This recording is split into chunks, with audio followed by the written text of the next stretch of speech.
आज नवरात्रि का चौथा दिन है और आज मैं करने वाली हूँ चौथा अध्याय। आप मेरे साथ अंत तक बने रहिएगा और इस पूरे अध्याय को ध्यान से सुनिए। सिद्धि की इच्छा रखने वाले पुरुष जिनकी सेवा करते हैं तथा देवता जिन्हें सब ओरों से घेरे रहते हैं, उन जया नाम वाली दुर्गा देवी का ध्यान करें। उनके श्रीअंगों की आभा काले मेघ के समान श्याम है। वह अपने कटाक्षों से शत्रु समूह को भय प्रदान करती है। उनके मस्तक पर आभा चंद्रमा की रेखा शोभा पाती है। वह अपने हाथों में शंख, चक्र, कृपाण और त्रिशूल धारण करती है। उनके 3 नेत्र है। वह सिंह के कंधे पर चढ़ी हुई है और अपने तेज से तीनों लोकों को परिपूर्ण कर रही है। ऋषि कहते हैं, अत्यंत प्राकर्मी दुरात्मा महिषासुर तथा उसकी दैत्य सेना के देवी के हाथ से मारे जाने पर इंद्र आदि देवता प्रणाम के लिए गर्दन तथा कंधे झुकाकर उन भगवती दुर्गा उत्तम वचनों द्वारा स्तुति करने लगे। उस समय उनके सुंदर अंगों में अत्यंत हर्ष के कारण रोमांच हो आया था।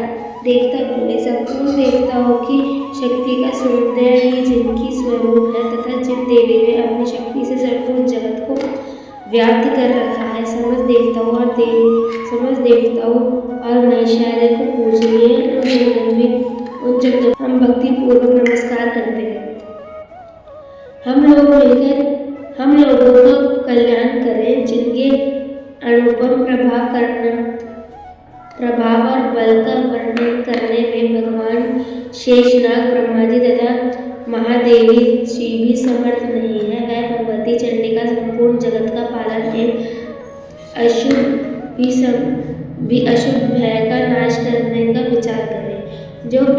जो पुण्यात्माओं के घोरों में स्वयं ही लक्ष्मी रूप से पापियों को यहाँ दरिद्रता रूप से शुद्ध अंतः करने वाले पुरुषों के हृदय में बुद्धि रूप से, पुरुषों में श्रद्धा रूप से तथा कुलाड़ी मनुष्य में लज्जा रूप से निवास करती हैं, उन आप भगवती दुर्गा को हम नमस्कार करते हैं।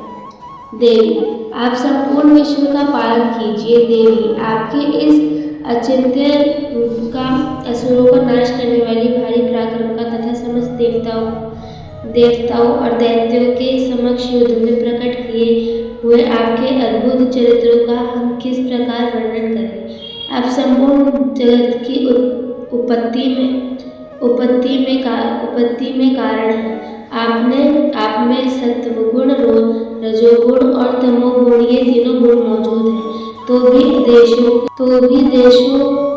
दोषों के साथ आपका संसर्ग नहीं जान पड़ता। भगवान विष्णु और महादेव जी भी आदि देवता भी आपका पार नहीं पाते। आपकी सबका आश्रय है। यह समस्त जग आपका अशनभूत है, क्योंकि आप सबकी अद्भुति, अव्यकृता, परा प्रकृति है। देवी, संपूर्ण योग में जिसके उच्चारणों से सब देवता तृप्ति लाभ करते हैं, वह स्वाहा आप ही हैं। इसके अतिरिक्त आप पितरों की भी तृप्ति का कारण है। अतएव सब लोग आपको स्वधा भी कहते हैं। देवी जी मोक्ष की प्राप्ति साधन है। अचिंत्य महाव्रत स्वरूपा है। समस्त दोषों से रहित, जितेंद्रिय, तत्वों की हार वस्तु मानने वाली तथा मोक्ष की अभिलाषा रखने वाले मुनिजन जिसका अभ्यास करते हैं, वह भगवती पराविद्या आप ही हैं। आप शब्द रूपा है। अत्यंत निर्मल ऋग्वेद, यजुर्वेद तथा उद्गीत के मनोहर पदों के पाठों से युक्त सामवेद का भी आधार आप ही हैं। आप देवी त्रयी और भगवती हैं। इस विश्व की उत्पत्ति एवं पालन के लिए आप ही वार्ता के रूप में प्रकट हुई है। आप संपूर्ण जगत की घोर पीड़ा का नाश करने वाली हैं। देवी, जिससे समस्त शास्त्रों को सरकार ज्ञान होता है, वह मोदा शक्ति आप ही है। दुर्गम भवसागर से पार उतारने वाली नौका रूप दुर्गा देवी भी आप ही है। आपकी कहीं भी आस्तिक नहीं है। केट भके शत्रु भगवान विष्णु के वक्ष स्थल में एकमात्र निवास करने वाली भगवती लक्ष्मी तथा भगवान चंद्रशेखर द्वारा सम्मानित गौरी देवी भी आप ही हैं। आपका मुख मंद मुस्कान से सुशोभित निर्मल पूर्ण चंद्रमार्ग बिंब का अनुकरण करने वाला और उत्तम स्वर्ण की मनोहर कांति से कमनीय है, तो भी उसे देखकर महिषासुर के क्रोध हुआ और सहसा उसने उस पर प्रहार किया। ये बड़े आश्चर्य की बात है देवी। वही मुख जब क्रोध से उत्युक्त होने पर उदयकाल के चंद्रमा की भांति लाल और तनी हुई बाहों के कारण विकराल हो उठा, तब उसे देखकर जो महिषासुर के प्राण तुरंत नहीं निकल गए।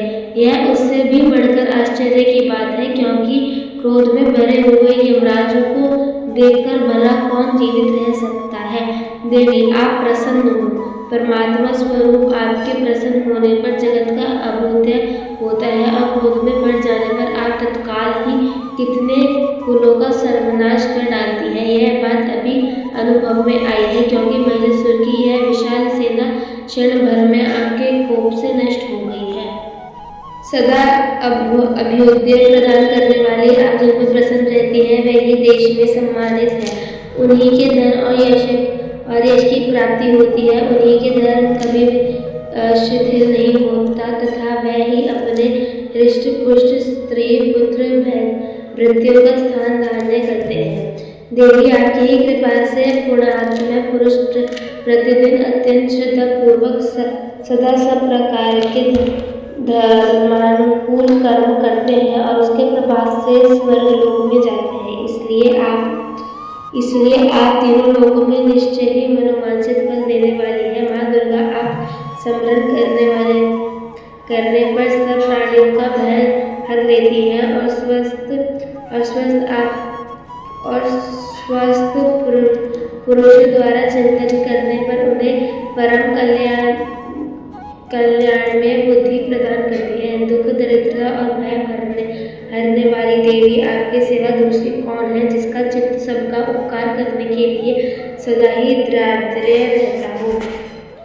देवी इन राक्षसों को मारने से संसार का सुख मिले तथा ये राक्षस चिरकाल तक नरक में रहने के लिए भले ही पाप करते रहे हों, इस समय संग्राम में मृत्यु को प्राप्त होकर स्वर्गलोक में जाए, निश्चय ही यही सोचकर आप शत्रुओं का वध करती हैं। आप शत्रुओं पर शस्त्रों के प्रहार क्यों करती हैं? समस्त असुरों को दृष्टिपात मात्र से ही भस्म क्यों नहीं कर देती? इसमें एक रहस्य है। ये शत्रु भी हमारे शत्रुओं से पवित्र होकर उत्तम लोक में जाएं, इस प्रकार उनके प्रति भी आपका विचार अत्यंत उत्तम रहता है।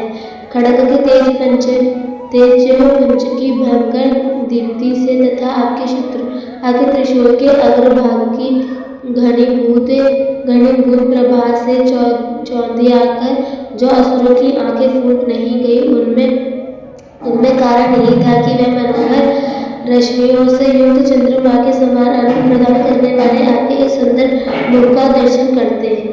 देवी आपका शील दुराचार्यों की बुरी बर्ताव को दूर करने वाला है।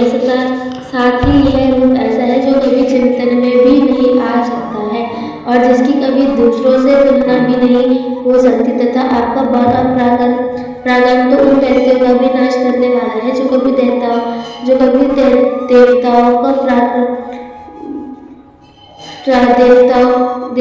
के पराक्रम को भी नष्ट कर चुके थे। इस प्रकार आपने शत्रुओं पर भी अपनी दया ही प्रकट की है। वरदायिनी देवी आपके इस पराक्रम की किसके साथ तुलना हो सकती है तथा शत्रुओं को भी भय देने वाला एवं अत्यंत मनोहर ऐसा रूप भी आपके सिवा और कहाँ है? में आपके और युद्ध में निष्ठुरता, ये दोनों बातें तीनों लोगों को भीतर केवल आप में ही देखी गई है। माता आपने शत्रुओं का नाश करके इस समय लोगों की रक्षा की है। उन शत्रुओं को भी युद्ध भूमि में मारकर स्वर्ग लोक में पहुंचाया है तथा उनमें दैत्य प्राप्त होने वाले हम लोगों के भय को भी दूर कर दिया है। आपको हमारा नमस्कार है। देवी आप शूल से हमारी रक्षा करें। अंबिका आप खड़ग से भी हमारी रक्षा करें तथा घंटा की ध्वनि और धनुष की टंकार से भी हम लोगों की रक्षा करें। चंडिका पश्चिम और दक्षिण दिशाओं में आप हमारी रक्षा करें तथा ईश्वरीय शक्तियों को घुमाकर अपना आप उत्तर दिशा में भी हमारी रक्षा करें। तीनों लोगों में आपका जो परम सुंदर एवं अत्यंत भयंकर रूप विचरते रहता है, उनके द्वारा भी आप हमारी तथा इस भूलोक की रक्षा करें। अंबिका, आपके कर पल्लव में शोभा पाने वाले खड्ग, शूल और गदा आदि जो अस्त्र हो, उन सबके द्वारा आप सब ओर से लोगों की रक्षा करें। ऋषि कहते हैं, इस प्रकार जब देवताओं ने जगन माता दुर्गा की स्तुति की और नंदन वंद के दिव्य पुष्प एवं गंधन चंद आदि द्वारा उनका पूजन किया, फिर सबने मिलकर जब भक्ति दिव्य रूपों से निवेदन की, तब देवी ने प्रसन्न वदन होकर प्रणाम करते हुए सब देवताओं से कहा।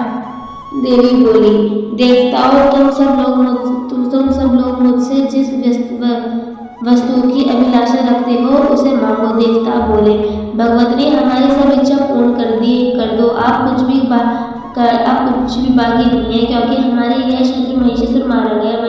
महेश्वरी, इतने पर भी यदि आप हमें और वरदान देना चाहती हैं तो हम जब आपका स्मरण करें तब आप दर्शन देकर हम लोगों का महान संकट दूर कर दिया करें तथा प्रसन्न मुखी अंबिका, जो मनुष्य इन स्तोत्रों द्वारा आपकी स्तुति करे और उसे वृद्ध समृद्धि और वैभव देने का साथ ही उसकी धन और स्त्री आदि संपत्ति को भी बढ़ाने के लिए आप सदा हम पर प्रसन्न रहे। ऋषि कहते हैं, राजन, देवताओं ने जब अपने तथा जगत के कल्याण के लिए भद्रकाली देवी को इस प्रकार प्रसन्न किया, तब वे तथास्तु कहकर दिव्य अंतर्धान हो गई।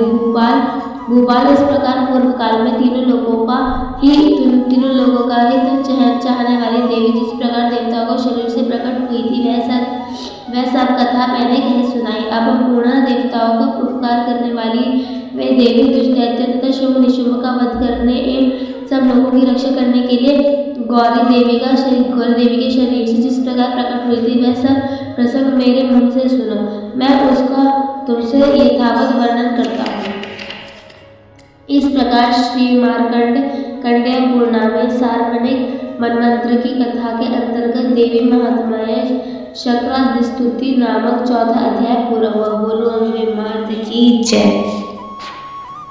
तो दोस्तों, इसी के साथ हमारा 14 अध्याय भी पूरा हुआ।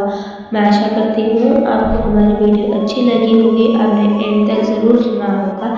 हमारे वीडियो को लाइक, शेयर, सब्सक्राइब करना ना भूलें। बोलो जय माता।